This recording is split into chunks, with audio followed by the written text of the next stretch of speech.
దీన్ని బట్టి మీరు ఆలోచన చేస్తే బర్జిల్లయిలో ఉన్న లక్షణాలు ఏంటంటే సమయం వచ్చినప్పుడు అండగా నిలబడము, నిస్వార్థమైన గుణము, తన తర్వాత తరాన్ని ఏం చేయడం అండి, ప్రోత్సహించడం. ఎక్కడా కూడా ప్రతిఫలం ఆశించిన సేవ చేయలే.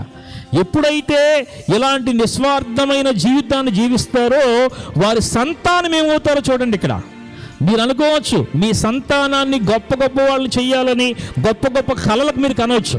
బట్ ఏంటంటే మీరు వారు గొప్పవాళ్ళు కావాలంటే వాళ్ళకి ఒకటే నేర్పించండి, దేవుని కొరకు ఉపయోగపడేవాళ్ళుగా పెంచండి వాళ్ళని. హల్లెలూయా.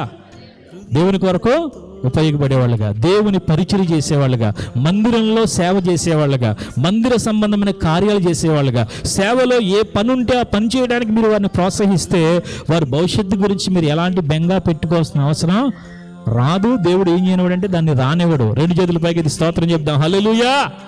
వాళ్ళ జీవితాలు ఏ రీతిగా దేవుడు దీవించాలో తెలుసు. ఇప్పుడు మరి బర్జిల్లయి కుమారులు ఏమై ఉంటారు చెప్పండి? బర్జిల్లయి కుమారులు ఏమై ఉంటారు? ఇంత కష్టపడ్డాడు తండ్రి 80 ఏళ్ళు వచ్చేదాకా. తర్వాత పిల్లలను కూడా ఎవరి దగ్గర పంపించాడు? దావీదు దగ్గర పంపిస్తాడు. మరి దావీదు వాళ్ళని ఏం చేసి ఉంటాడు చెప్పండి, ఒకసారి ఆలోచించండి.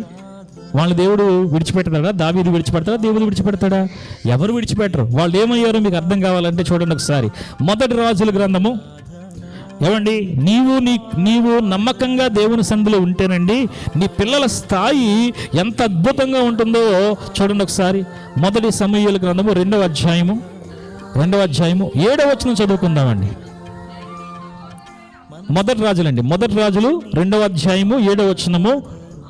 నేను నీ సహోదరుడైన అబ్షాలోము ముందర నుండి పారిపోగా గిలాదీయుడైన బర్జిల్లయి కుమారులు నాకు సహాయం చేయడానికి వచ్చారు. నీవు వారి మీద దయ ఉంచి నీ బల్ల యొద్ద భోజనం చేసేవారిలో వారిని చేర్చుము. గట్టిగా స్తోత్రం చెప్దాం ఒకసారి. హల్లెలూయా.